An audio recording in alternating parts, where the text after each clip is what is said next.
Now, The Hunt Palmer Show. Yes! I feel like I've been waiting for this my entire life. You're listening to The Hunt Palmer Show on 104.5 ESPN, Baton Rouge. Jolly good fun. Jolly good. Locking down the middle of the day. America's favorite daytime fun show. Live from the Mercedes-Benz of Baton Rouge studio.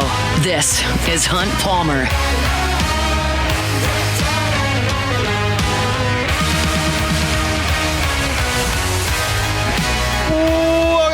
Hunt Palmer coming to you from the Mercedes-Benz of Baton Rouge studio downtown in the capital city on this Monday. Means we're brought to you by Gulf Coast Office Products. Got Jacob Beck and Cassie Spazzali back there on the ones and twos. Glad you're spending your Monday with us. Hope your work week's off to a good start. Maybe not after what we watched on Saturday night in Tiger Stadium. We're talking about it for the next couple of hours. Saints got a big win yesterday, snapped that skid, had some fun in the process, which is probably a good thing for everybody involved in that organization at the moment. Got SEC football to talk about. My picks actually went pretty well on Saturday. It was really all that went well for an LSU fan on Saturday. So we'll start there, and we'll start the same way we do each and every day with our opening drive. It's time for Hunt's Opening Drive, presented by Genesis of Baton Rouge. Well, 2 weeks ago, LSU got caught flat-footed with the quarterback change. And Marcel Reed came into the ballgame in College Station. Everything changed. LSU could not stop him. The turnover bug showed up again, and LSU got run off the field in the second half in Kyle Field. But you can kind of understand how that could happen. Saturday night, LSU had 2 weeks to get ready for Alabama. They had 2 weeks to prepare for Jalen Milroe running the football. They had 2 weeks to prepare for an Alabama defense that has been fine in SEC play. They had 2 weeks to set the stage for the biggest game of the season to continue on towards their goals that were set in August. And LSU flat got annihilated. In every phase of the game, from the start to the finish, LSU was almost completely non-competitive. And that is unacceptable. It was an unacceptable performance on offense. It was an unacceptable performance on defense. It was simply subpar across the board. And that is remarkably disappointing for a team that has done some good things this year. But they didn't do any of them in the game on Saturday. I don't quite understand the dynamics of this Alabama rushing attack and what it did to LSU on Saturday. It's easy to say, well, you didn't leverage here or there. Well, you had a wrong play call here or there. Well, Alabama executed really well. Well, he's as good at running quarterback as there is in the country. Like, you can toss a lot of those truths out there to patch it together. But I don't understand how Jalen Milroe can be off to the races nearly every carry against an LSU team that absolutely knew that was coming. I just don't understand that. Alabama did not run the football like that on Vanderbilt. They did not run the football like that on South Florida. They did not run the football like that against Tennessee. They did not run the football like that really against South Carolina. That has not been there every single week. I would understand if there's some freelancing stuff that's going on and you just don't have the athletes to go tackle him. And that's kind of what happened last year. But this is design stuff that you knew was coming. And LSU was completely and totally ill-prepared and completely and totally incapable of providing any resistance from start to finish. And I don't really get that. This group has played some good run defense this year. And sure, he busts the first one for a 30-plus yard touchdown. Well, I hate that, but, it's going to happen. He's a really good player, and they called a good play and made it work. But you would think at some point, LSU would make an adjustment or make a play, figure something out. Nope. His second to last carry of the game went for more than 70 yards and a touchdown. It was just whenever he wanted it, wherever he wanted it, he got it. And again, I just don't really fully grasp that. If he had done that to everybody, Like, I get that why Clemson couldn't stop Joe Burrow and Jamar Chase and Justin Jefferson. Like, nobody did. Just didn't happen. I get why Oklahoma couldn't handle that LSU offense because they just did that to everybody. Alabama doesn't do this to everybody. LSU's got enough dudes on defense to provide the same type of resistance Vanderbilt did. They can provide the same type of resistance that some of the other teams on Alabama's schedule provided. South Carolina, namely, in the recent past. And they just didn't. 12 attempts, 185 yards. And I mean, you just listen to the totals on his rushes. 39. 5 for a first down. 7. 5. 6. 4. 22. 10 more touchdown. 19 touchdown. Gain of 1 on a keeper, finally. 72. Like, every time he wanted to run, they got 5, 6, 7, or 70 yards. It's difficult for me to comprehend. And it was from start to finish. And that, to me, was the biggest story in this game. I can talk, and we will talk over the next 20 minutes about LSU's offense and the lack of execution and the turnovers and how difficult it was potentially to play in the rain and some of that stuff. We can talk about the fact that Jalen Milroe did beat you early in the game, especially on third downs from the pocket. That's not something that I could have forecasted coming. But you knew that they were just going to run it and that Milroe was going to be a big piece of that, and LSU just had no answer. I get it if UL Monroe doesn't have an answer. I don't get it that LSU doesn't have an answer. And it was the same thing you saw last year. Over 2 games against LSU, Jalen Milroe goes for 330 yards and 8 touchdowns on the ground. I want to move on and talk about some of the other things. I want to talk about the fact that Alabama got 10 of their 13 third down conversions. I want to talk about the fact that LSU lost time of possession, the yardage stick, the turnover battle, the scoreboard. I want to talk about all that. But there is nothing that was more impactful, disappointing, and noteworthy as the quarterback run game. Because Brian Kelly literally said in the moments after LSU played Texas A&M, I would probably run the quarterback on us. Like, you know, they had to have worked on that and repped that time and time and time again for 2 weeks. And the first time Jalen Milroe kept the ball, he went for a 35-yard touchdown. Everything was in front of you. The stadium was awesome, even in the crappy weather. And that crowd stayed in the game the entire way into the middle of the third quarter once it got to be 4 scores. Like, even at halftime, when things looked pretty bad, it was 21-6. And I thought, man, the rain's picked up. Probably not going to be a full house when they kick it off in the third quarter. And I wouldn't say it was a full house when they kicked it off in the third quarter, but the crowd was live. And LSU got that 4th down stop, and the crowd went nuts because you thought, okay, you got a chance. And then you immediately fumbled the football away. You had 2 chances to really make it a game. And Nussmeier threw the pick from the 5, and then he fumbled the play after LSU had gotten a big 4th down stop. There's just nothing ever to get excited about if you're an LSU fan. But the crowd was there. LSU just couldn't stop Alabama. 420 yards of offense, only 109 of those came on the ground. Bama runs for 311 yards on the ground, 6.5 yards per carry for the game. Alabama averaged 6.4 yards per play.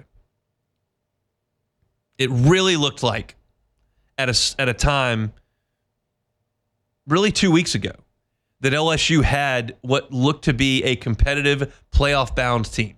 When I looked back at the 8-minute mark in the third quarter against Texas A&M, you look at that point, you've got a team that has gone on the road and beaten South Carolina, who's playing great football right now. You look at a team that went toe-to-toe with Ole Miss and came out on top. Ole Miss might be the best team in the SEC.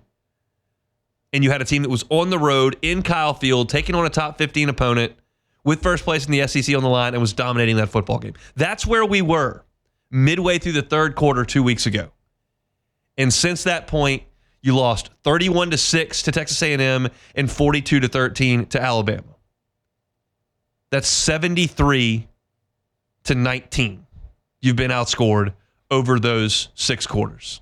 It is shocking how this thing flipped on itself from the Garrett Nussmeier interception against Texas A&M, where they got run back into the goal red zone, and then Marcel Reed came in. Like, you were looking like a team that could win the Southeastern Conference and play in the playoffs, and you now are a team that's getting reasonable questions in the Monday press conference. Like, are you okay with like where the direction of the program is? Like, that's how drastic this thing switched over the last 2 weeks, and it's way, way disappointing that we're having that conversation now instead of rummaging through potential playoff scenarios. But you don't deserve to talk about the playoff right now when you get beat 42-13 on your home field in front of a packed house by a team you had 2 weeks to prepare for and had no answers on either side of the ball for. That is really disappointing. And it was a disappointing night inside Tiger Stadium on Saturday. Alabama wins it 42-13. We'll talk a little bit more about this in the next segment. We'll hear some sound from Brian Kelly in the next segment as well. I want to talk about LSU's offense, which we didn't really talk about in this segment, but I feel like it needed to take a back seat to a defense that just couldn't get off the field on Saturday. So we'll do that. That was our opening drive, presented by Genesis of Baton Rouge. We'll be back with more on the Hunt Palmer Show. The Hunt Palmer Show. Genesis of Baton Rouge. When you think Genesis of Baton Rouge, you should think luxury. It is absolutely a luxury brand of vehicles. And when you think luxury vehicles, you probably have a few brands that float around in your mind. Genesis may not be one of them. It's fairly new to the game, certainly new to their location, Airline and Pico in Baton Rouge. But think about them. Give them a shot. Stop on by. I know that you will be impressed by the dealership. It is a first-class facility, first-class operation over there at Genesis of Baton Rouge. Chat with one of their brand ambassadors. They'll get you behind the wheel of one of these cars, and you'll see the style, how sleek it is. You'll see the safety features, and you'll be blown away with a Genesis. Genesis of Baton Rouge, as I mentioned, Airline and PQ. Every single new Genesis purchase comes with a 10 years, 100,000-mile warranty, and comes with 3 years of complimentary maintenance as well. It's Genesis of Baton Rouge. Check them out online, genesisofbatonrouge.com, genesisofbatonrouge.com. You're listening to The Hunt Palmer Show, brought to you by Gulf Coast Office Products.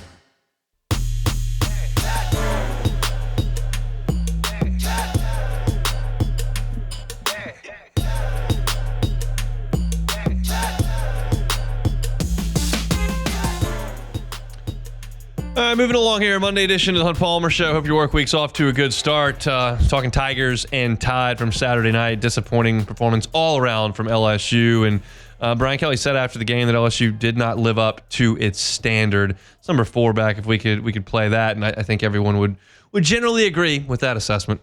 They're disappointed. We're disappointed in the way we performed. These guys are not like, hey, we're out of the playoffs. They're disappointed, and I'm disappointed that we didn't live up to the standards of LSU football. That affects us more than the damn playoffs. We're disappointed. When you put on the jersey for LSU, there's a standard of football that those 3 letters on your jersey, it's a prerequisite. And we didn't live up to that. That's the disappointment. Honestly, in Brian Kelly's 2.5 years in Baton Rouge, this one feels different than really any of the other losses. I thought that 2 years ago, Tennessee was a significantly better team than LSU at that point. That Hendon Hooker offense was just high-flying, and they were executing at an elite level. And I don't know that I thought that LSU didn't show up for that game or that they just did not live up to the standard. I thought Tennessee just came in here and put it on you. Last year against Florida State, Florida State had a really good team last year. Malik falls down and you throw a pick there. You had a key drop by Kyron on a 3rd down that maybe you go down and get some points. I mean, they got beat, but I think Florida State was a little better than LSU at that point of the calendar as well. And I think Alabama's got a better football team than LSU does, but they're not nearly that many points better than LSU, in my opinion. it's an opinion, and it certainly isn't backed up by any statistical fact because everything went the way of the Tide on Saturday. But I just felt like that was as disappointing a performance as you have seen from a Brian Kelly team at LSU. Now, there are plenty of people that are pretty loud, Saturday night, Sunday, into today, talking about the state of the program, talking about the right or wrong coach, talking about the quarterback. Like, there are a lot of people talking. That's what happens when you got a passionate fan base and you lose the way that they did on Saturday. I'm not ready to have many of those conversations, but I'm not going to brush this one aside. Like, this was dejecting to watch because Alabama hasn't imposed its will on anybody like that, save Missouri with a backup quarterback and Wisconsin. And they just came in and shoved you around inside Tiger Stadium, which was super disappointing. I talked a lot in that first segment about LSU's struggles against Jalen Milroe. Brian Kelly talked about it on Saturday night. If you're watching the game, you're like, what did these guys do for 2 weeks? Like, we have a scheme to stop the quarterback. We did not get that done. So I take responsibility for it. Blake is not going to hide from the responsibility, but we also have to put our players in the right position, too, to take advantage of what they're capable of doing. So we own it together, and we've got to get it fixed. There are so many thoughts I have when I listen to him say that. I want to kind of lean towards, well, maybe they just don't have the guys. But neither does frickin' Vanderbilt. And Jalen Milroe ran for 20 yards on them. So I can't necessarily pin it on that. And you got to execute better, and you got to call better plays, and you got to prepare better. Just everything's got to be better. But it's odd to have watched that because it hadn't happened all year to anybody else. So I'll kind of leave that conversation there and then move to the LSU offense.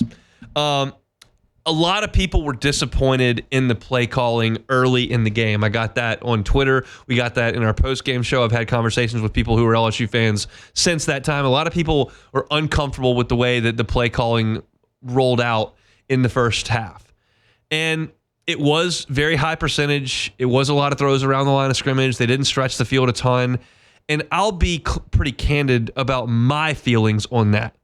I think they were playing a little bit more conservatively because of the weather. I don't have anything to back that up at all.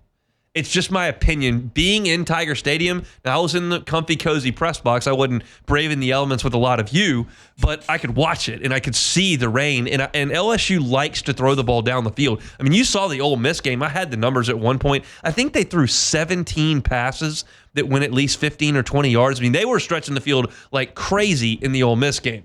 They want to do that, but it's just not a very high percentage thing to do when the rain's coming down as hard as it was. So I think they were trying to stay around the line of scrimmage. That's just my guess on the situation. They did run the ball a little bit better, certainly busted the big play there on the first drive, and I'm shocked that Durham got run down. I thought for sure once he got the corner that he was gone, and he got run down there, and then LSU couldn't put it in the end zone. But I thought they were a little vanilla offensively and a little conservative offensively because of the weather. And Alabama probably was too, but they had the ability to snap the ball to Jalen Milroe and just run. And that's real high percentage. LSU doesn't have that option, and they tried to get the running game going a little bit. My biggest issue with LSU offensively in this game, other than turnovers, which we're going to talk about, and I've got a piece up at LouisianaSports.net right now that dissects every single interception that Garrett Nussmeier's thrown this year, all 11 of them right there, and 9 of them have video with them on the site. So if you want to check that out, you can at LouisianaSports.net. And the turnovers are the biggest thing.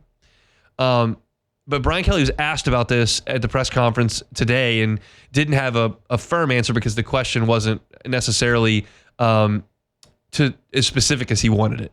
But LSU snapped the ball 70 times on Saturday, 70 plays. Caden Durham was on the field for 20 of those. No, that doesn't work for me. That does not work for me. And I know that Pro Football Focus is not the end-all, be-all, and they're not exactly correct, but I have found in my Pro Football Focus pieces that I put up every Sunday on LouisianaSports.net that oftentimes the grades do reflect kind of what you thought when you were watching the game. And I think that they're rooted in truth. Whether you think they're 4 points off or 8 points off or 10 points off or exactly on the money, they're rooted in some truth. Nobody plays a phenomenal game and grades out a 20. Nobody plays a garbage game and gets an 86. Like, they're rooted in some truth. And Josh Williams' pass blocking grade was 32. So it's not like he's Anthony Munoz back there in pass protection. Caden Durham's got to be on the field more than 20 of 70 snaps. Now, if his foot still hurts, then we can have that discussion, and I don't know that. I was told last week that Caden Durham had been playing with an insert in his shoe and that he got that taken out last week, which lends me to believe he's getting much better than he was, say, 2 weeks ago at Texas A&M or even further back than that. He's got to play more than 20 of 70 snaps. He is clearly the best back that you've got. He's the most explosive back you've got. He's capable in the passing game. And it's not like the guys that you're putting out there other than him are setting the world on fire. So that was an issue that I had with the LSU offense. Speaking of the Pro Football Focus grades, Pro Football Focus liked the way Emory Jones and Miles Frazier played in this game, and I thought LSU did a pretty good job running the ball to the right. LSU ran the ball to the right 9 times for 72 yards. They ran the ball to the left 9 times for 26 yards. So a lot more success running behind Emory Jones and Miles Frazier than going behind Will Campbell and Paul Mbenga making his first start. But the turnovers are the biggest thing offensively. And in my studies of Garrett's interceptions, and I wrote this at .net, it is far more often than not a misread that is plaguing him with these picks. I'll just briefly kind of run through them here as I've got the list of all 11 times he's turned it over. The first interception he threw this year, and nobody cares about. There were 7 seconds left against USC. LSU was trying a desperation thing, and Mason Taylor didn't turn around because they were probably going to try some hook and lateral thing. I don't care about the first pick that he threw. I don't care about the last pick that he threw on Saturday night against Alabama because C.J. Daniels fell down in the rain. So 2 of them you completely throw out. I don't care about them at all. Now, after that, you've got some that are concerning for different reasons. A lot of them are rooted in the fact that he is missing reads.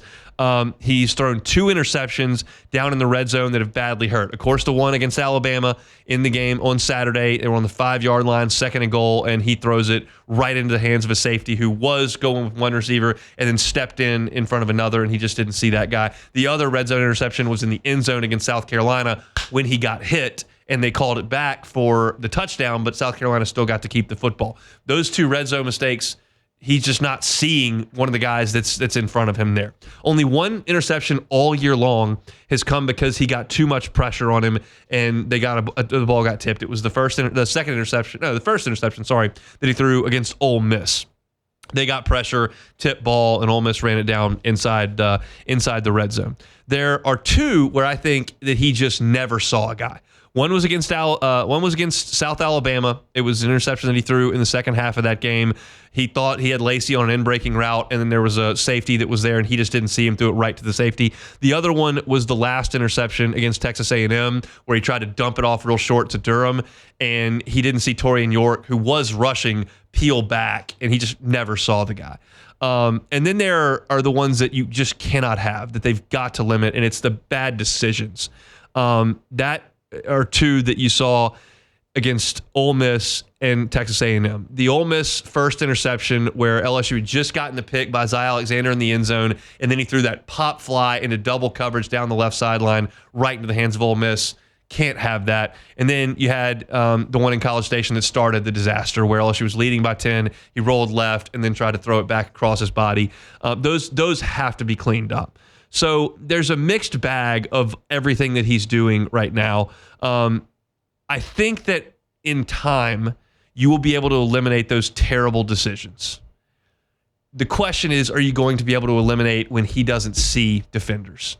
When he doesn't see a safety, when he doesn't see that part is going to be difficult. He'll learn to throw the ball away and not just chuck it up against Ole Miss. I got you. But he's got to do a better job, and it's a first year as a starting quarterback. That does matter. He's an old player, but he hasn't started a lot of games. But if he continues to turn it over 2 or 3 times every time out, LSU's going to have a hard time winning because their defense is not good enough to deal with that all the time. You're giving up short fields. You're changing momentum. You're taking the home crowd out of it or letting the road crowd into it, depending on where you are. Garrett's got to do a better job of decision-making. They've got to help him. You got to keep running the ball. You've got to not get behind by 3 scores like they've done now the last 2 weeks.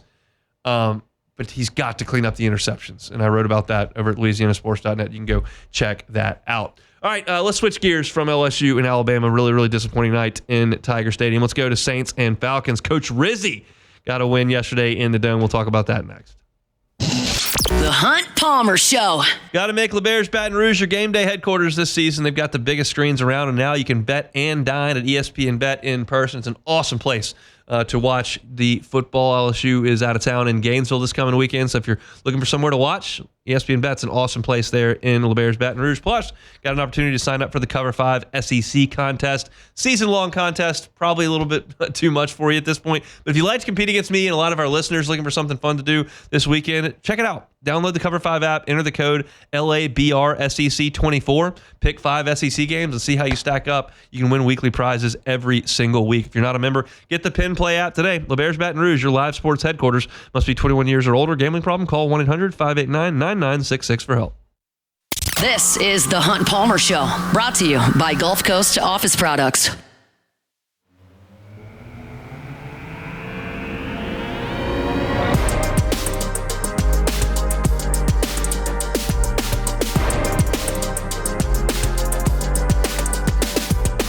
Monday's show is brought to you by Gulf Coast Office Products, GCOPnet.com. All your printing, scanning, copying needs, Gulf Coast Office Products. Got machines all over this building, all of them supplied by Trey Beal and the folks at Gulf Coast Office Products. They've got clients in every single vertical market you can think of, whether you're in healthcare, whether you're in law, banking, education.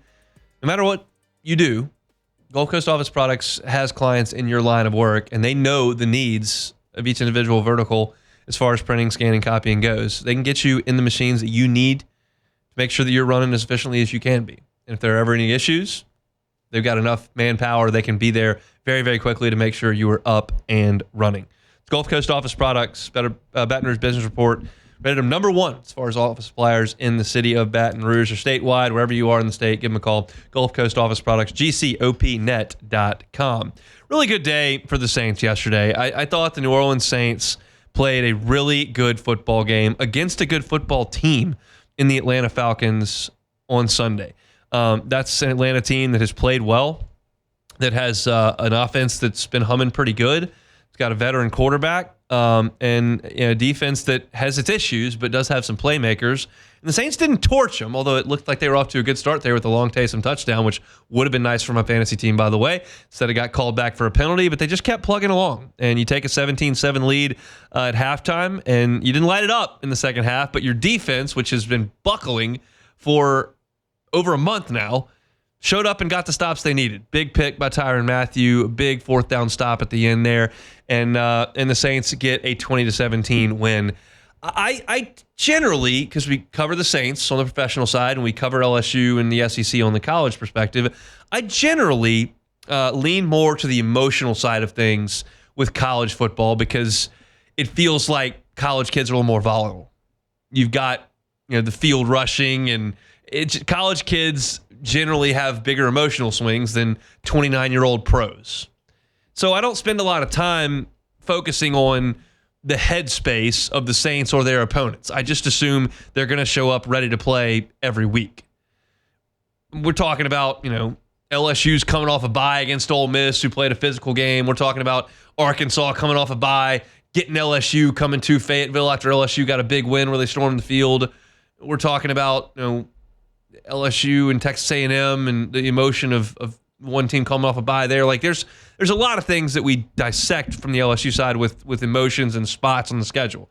You don't do that with the NFL. But in this case, it did apply to the Saints because you could tell based on post-game press conferences and general energy level on the field that the Saints responded to Darren Rizzi last week.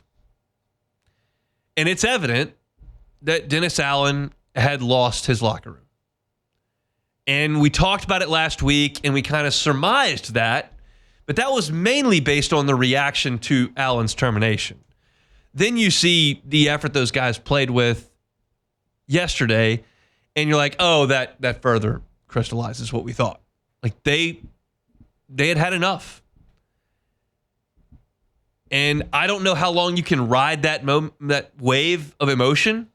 I'm not sure. Maybe just 1 week. The interim bump. We talk about that all the time. But it looked a lot better. And Alvin Kamara was plugging and running really hard. He becomes the Saints' all-time leading rusher yesterday. Taysom eased back in there, and they tried, and they plugged along, and they only ran it for 3.6 yards per carry, but they stuck with it, 27 runs. And Carr didn't turn it over. He made a couple big plays to MVS, who is kind of the leader of that group now. I was texting with some buddies like, I don't know a lot about Kevin Austin Jr. I don't know a lot about Dante Pettis. I certainly knew they were on the roster. I get Ross's LouisianaSports.net pieces every single day, and they're in there. But I don't know what kind of impact you can expect from them. At least when you brought in MVS, you knew that you had a pro. You had a guy that had a touchdown catch in the Super Bowl last year, been in the league better than half a decade, and can bring some speed and some veteran presence to a wide receiver room that is a skeleton crew at this point. You don't have Olave, you don't have Shaheed, and you're just trying to figure it out. And MVS makes a big 67-yarder, had 2 touchdowns, went over 100 yards, and was everything they needed. And the Saints got, quite frankly, good fortune. I mean, Young Oku is as accurate a kicker as there's been in the NFL the last handful of years. Saints know that because he beat them in Atlanta with a damn near 60-yard field goal. And he missed 3. Now, you got your hand on 1, so credit to you for that one. But the 2 misses, that's just good fortune. And you know what? After 2 months where nothing went the Saints' way and everybody was hurt, and now you're firing your coach and trading your best player, 2 months of misery, I'll take a couple breaks. We'll take an accurate kicker having one of those days. It happens. I did not have a lot of confidence when Atlanta got the football at the end that the Saints were going to be able to get that stop. I did not have a lot of confidence that was going to happen. That is that 2 months of nothing going right talking to me. But they did it. And it was a day that the Saints players and the Saints fan base probably needed. We talked about this last week. It's not a comfortable conversation to have, but if you're a Saints fan, like, is it in your best interest as a Saints fan, not the players? They got to try to win. Got to keep their jobs. But as a Saints fan, are you okay with losing most of them the rest of the way? It's probably the best thing for the organization to get as good a draft pick as you can get. But it is pretty miserable losing and losing and losing and losing and losing. And so to shake that off, however brief it may be, and to do it against that team in that dome, that's a good day for Saints fans in New Orleans. I think there's probably a little more pep in the step of the Central Business District and the Marigny, Bywater, out in Metairie, Mid-City, Lakeview.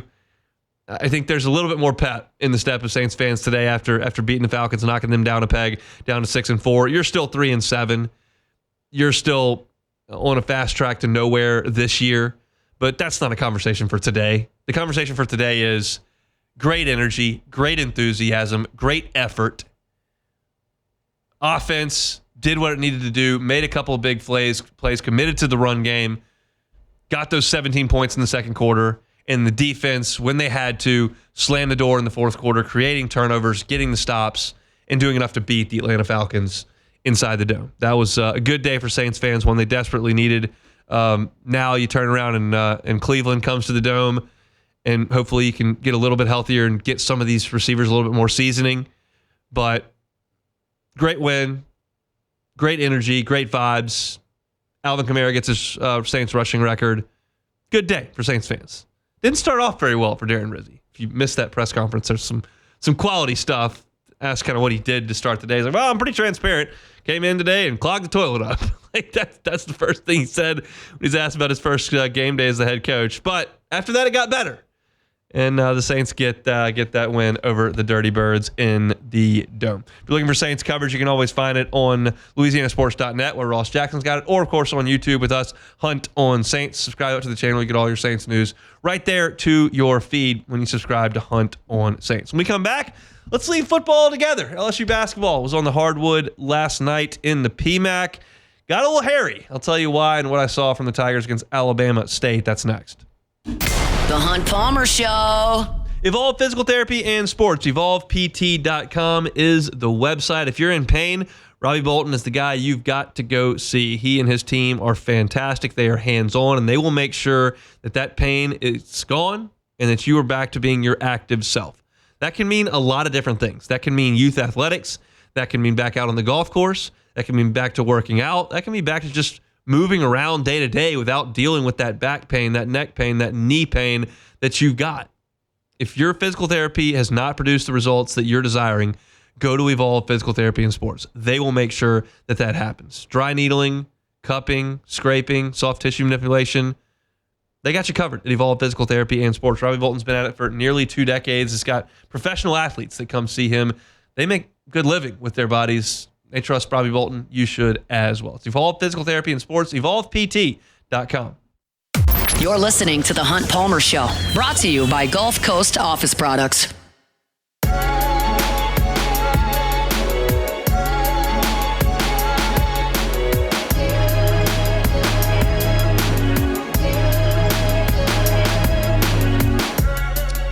Closing up hour number 1 here, Monday edition of the Hunt Palmer Show. LSU moved to 2-0 on the men's basketball season Sunday evening inside the PMAC. Alabama State was the opponent, and it was pretty ugly there for about 30 minutes of game time. LSU was trailing at the half, 32-26. That 6-point lead swelled to 10 with 12:38 to play in the game. But from that 12:38 mark onward, LSU outscored Alabama State 36-13 to put the game to bed and win it 74-61. Let's start with how they won the game, because that was in real question with 10 minutes to play. Jordan Sears and Cam Carter completely took the game over. 2 senior guards, the guys that are going to lead LSU in scoring, save Jalen Reed. Those 2 guys completely took over. They made 8 of their 9 shots, turned the ball over. They missed 8 of their 9 shots and turned the ball over 3 times in the first half. After halftime, they each scored 18 points, so 36 total. They combined to shoot 8 for 11 from the floor. Carter made 3 of 4 threes. Sears made 1 of his 2 threes. They also got to the foul line 18 times in the second half. They made 16 of their 18. So those 2 guys, when LSU had to have buckets, were really good with the ball in their hands. Sears did a great job of attacking, getting to the rim. Carter hit some shots from the perimeter. Those 2 guys basically saved the day for LSU, and that's ultimately all that really matters. You're trying to improve, and there's some things I want to talk about that I saw that I liked and some things that I really didn't like in the game, but you won the game because those 2 guys, your senior guards in crunch time, completely took the game over. Now, why'd you get in that position? I thought in the first half, LSU was not the aggressor. Alabama State came in and was playing harder than LSU. I very rarely say that, but it just seemed evident when Alabama State was on defense, they were making things very uncomfortable for LSU. And that's because they were playing hard. And LSU, I didn't think was necessarily playing all that hard. I thought they were taking some lazy shots, taking some bad shots. They were turning the ball over, which was pitiful. And you just got the fight taken to you by an underdog in the first half, I thought. Also, I thought LSU offensively started playing a little tight once they started to turn the ball over. I thought it just kind of got worse. And you look at the first half box score, LSU only shot 32% from the floor in the first half. They were 8 of 25. They had 8 turnovers in the first half. There were a lot of those. They were just careless dribbling errors that you just getting the ball picked from you, which is just shouldn't happen, quite frankly. But it was happening frequently to LSU. And it wasn't just one guy. Like Sears had a turnover. Carter had 2. Jalen Reed had a turnover. Mike Williams had 2 turnovers. Damian Collins had a turnover. Like it was a mix of guys, and LSU just had no rhythm on offense. And once that started to happen, you started to shoot it worse. You're only 3 of 13 from 3-point range. I thought they looked a little bit tight in the first half. That changed in the second half when Sears and Carter really took the game over. Defensively, I thought LSU was really good in the second half. I thought their ball pressure was better. I thought their effort was better. It helped that you played a team that wasn't very good shooting the basketball. They were 1 of 12 in the second half from 3. And for the game, Alabama State was just 1 of 20 from 3-point range. If they hit any of those early in the game or midway through the second half, they could have stretched that thing on you a little bit, but they didn't because they're not a very good shooting team. But you held them to 8 of 30 from the floor in the second half, and I think a lot of that was due to LSU doing a really good job with ball pressure. Another defensive thing that really stood out to me, and this even stood out to me in the first half when LSU was trailing at times. Last year, LSU was not any good at all protecting the rim. They didn't have anybody out there that could get to the rim and block shots. They were getting beat off the dribble, and then guys were finishing when they got to the rim. And in the game yesterday, you saw Robert Miller early in the game on a fast break. You saw Damian Collins multiple times throughout the game. And you also saw, who else had a good block? It was Derek Fountain. Those 3 guys, I thought, did a really good job of protecting the rim. Keep in mind, last year LSU's team, Will Baker is not a rim protector as a post. He's just not. He's a pretty skilled offensive guy and 7 feet tall, but he's not going to alter a lot of shots at the rim. Jalen Reed is not a great rim protector. He's more of a guy that likes to drive and play offense than a defensive enforcer. And you didn't have Damian Collins for most of the year. So you didn't have a lot of length and athleticism to put around the rim. Well, now they do, because Miller can really run and can really jump. Collins is healthy. He can really run and really jump. And so I think those 2 guys absolutely change the way you play defensively. And then I thought Fountain did a pretty good job in the game as well. So this team needs to be much better than they were last year on defense. I think there are going to be times where the offense might get a little bit clunky, and you're going to need to stay in games with your defense. LSU didn't really have that for most of the year last year. I think with the guards you've got on the perimeter and their ability to kind of stop dribble penetration more often than not, and the length and athleticism you've got in the back end, I think LSU is going to be better defensively this year. Again, this is a SWAC team. I'm not trying to draw massive sweeping judgments on a 13-point win over a SWAC team that had you down 10 with 12 minutes to go. But it's just something I noticed in watching the game, that LSU did a good job of protecting the rim from the help side. And it's a game changer. Because if you can erase 3 or 4 looks at the rim, those are 75% looks or so. You're saving 6, 7 points, 8 points if you can block some shots at the rim. And that could be a huge difference maker moving forward. SEC guards are going to be bigger and more skilled and ready to finish than Alabama State guards are. But the point remains, you've got to do a good job of protecting the rim. Beck, I know you watched the Tigers. It wasn't a great performance by any stretch, and I'm not trying to paint it in that way. I think I did a good job of suggesting that they were pretty bad for 30 minutes. But they did get it done on Saturday in the PMAC, and Sunday that was better than it looked with 12 minutes to go. Yeah, it was interesting to see Jalen Reed struggle a little bit. He did. He only ended up taking 3 shots in the game. So I would like to see them go to him more at the end of the game. I mean, Steers and Carter were just taking over the game. So at that point, it was just give them the ball and they'll figure it out. One thing that as I was watching the game.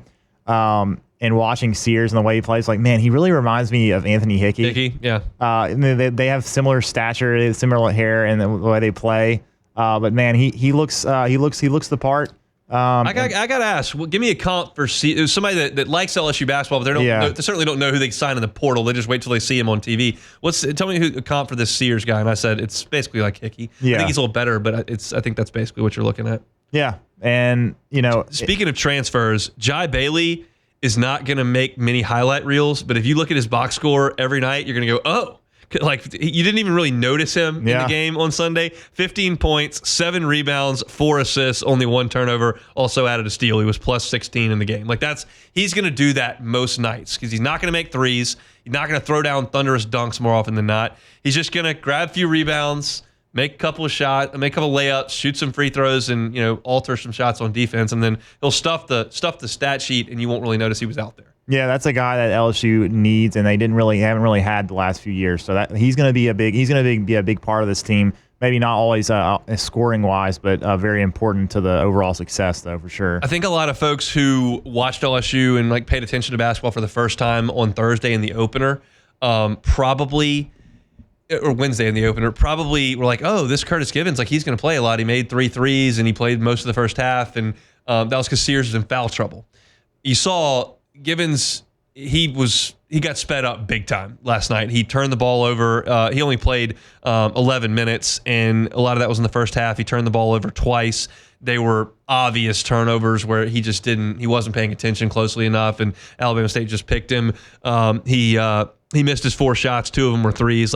He's still a work in progress. I am super high on Curtis Givens. I think he's going to be a great point guard for LSU in time. But right now, there's no 2 ways about it. Jordan Sears is very much the dominant point guard of this team. I think him and Mike Williams probably won't see too many minutes unless one of those guys gets foul trouble or gets hurt. Which is unfortunate. I was hoping to see Mike Williams take the next step this year, but he may have to wait another year. He hit 2 big threes in the first half when they couldn't find anything yesterday, so that was good to see from him. I think they can trust him to go out there and play, but Sears is going to be kind of one of the guys that really makes this thing go. So, again, not a phenomenal effort from LSU, 74-61, but the key in November and December is to avoid landmines. And you stepped on one last year against Nichols, and you had one right there in your sights last night, and you made it work. So they'll go to Manhattan, Kansas on Thursday. That'll be a fun game to look forward to and to preview. Tigers 2-0 after beating Alabama State 74-61 inside the PMAC. My SEC picks against the point spread went pretty well on Saturday. We'll talk some SEC football. Is Ole Miss the best team in the league? We'll do that coming up next on a Monday edition of The Hunt Palmer Show. The Hunt Palmer Show. One Bath and Closets. OneBathAndClosets.com is the website. David Duvall and his team, 30 years of redesigning and remodeling bathrooms and closets. If you got one of those big jacuzzi-style tubs and you don't ever use it, it's a lot of space. Take it out. Use that space for a gorgeous glass walk-in shower. It changes the functionality of your bathroom, changes the aesthetic of your bathroom, adds some value to your home as well. David Duvall and his team are happy to help you with any tub-to-shower conversions you may want to handle. If you're thinking, I don't know about the payment for that right now, they got financing, and it can be at 0% for 18 months if you qualify for it. Speaking of pricing, it's free to have the consultation. So go to onebathandclosets.com, check out pictures of their great work, see the testimonials from their satisfied customers, and start that process today with that free consultation. Have David Duvall and his team come out and see what they can do for you. It's all there online at onebathandclosets.com. One Bath and Closets. Onebathandclosets.com.